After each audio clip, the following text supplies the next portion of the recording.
Sigurado ako para kumakain ganyan, rich kid ka eh. Bicol Express na nagmamantika na may talong. Pakadali lang lutuin yan. Tara, simulan natin sa pagsisibak ng karne ni Bakat Maria na nabili ko kaninang 8 AM. Pork kasim nga pala yung binili ko. Perfect yan pang Bicol Express. Sibak-sibakin mo lang yan ng cubes, tapos safe na yan. Sibak na rin tayo ng siling panigang, talong ni Morla. Tapos hugasan mo pare. Pabaga ka na kagad.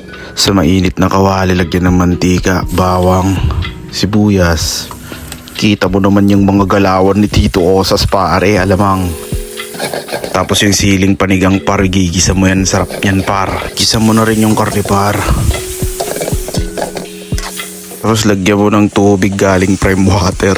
Tapos patutuyuin mo yan par. Ito ka na rin ng talong par.